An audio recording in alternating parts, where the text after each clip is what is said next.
Your young children do not need you to do everything for them, and we need to talk about it. If you're new here, hi, my name is Alex. I'm a teacher to 3 to 6-year-old children in this Montessori setting behind me. And the one thing I always tell my new assistant is oftentimes I will have them literally sit right here and I will tell them the words, "Do not get up unless it looks like a fist fight is about to break out or a fire is going to happen." And that sounds harsh, but we're going to talk about it. And here's the story I have for you. So the other day, I told my assistant that. I said, you go sit in that chair, and unless someone is winding up to beat the crap out of somebody, or they have lit the room on fire, don't you dare get out of that chair. And here's what happened while she was sitting down. One of my brand new 3-year-old children walked over to my science shelf over here and pulled off this material on the bottom. And the whole point of that material is melting ice at different rates with different materials. So it comes with a sand, a salt, and a sugar jar. And of course, when I showed the children this, we had a whole talk about mixing all the things up together and how complicated it would be to switch all that. But this child pulled it off of the shelf and, of course, began mixing everything up. And I looked at my assistant from across the room because I saw her about to get up to stop him, and I just shook my head and I said, "Sit back down. It's okay."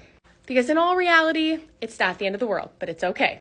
So she sat back down, and within 10 seconds, like not even 10 seconds, about 3 of my 5-year-old or 6-year-old children, so my older children, saw him mixing everything up, and they immediately came over to him and intervened.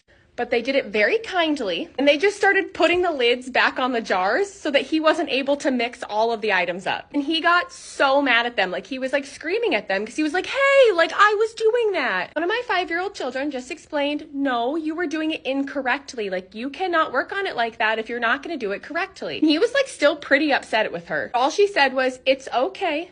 Let me help you fix it, and we'll show you how to do it the correct way." So these 3 children helped this little boy clean up the entire mess he had made. Everything was put back correctly. They reset the whole tray, and then the 3 of them took the initiative to show this new little friend exactly how it was supposed to be done, and they praised him the whole way, like, "You're doing such a good job. This is the way it's supposed to be done. Like, see, I told you it works if you do it the correct way." Like, I heard those words coming out of their mouth. At the end, the whole thing ended in like these big hugs all around, and it was seriously one of the most beautiful moments, and that would have been wrecked if my assistant had stood up and intervened right in the moment when he was starting to destroy everything. So just a reminder, you do not need to intervene for every single situation you see happening around you with little children. It's okay to sit back and let them handle it themselves.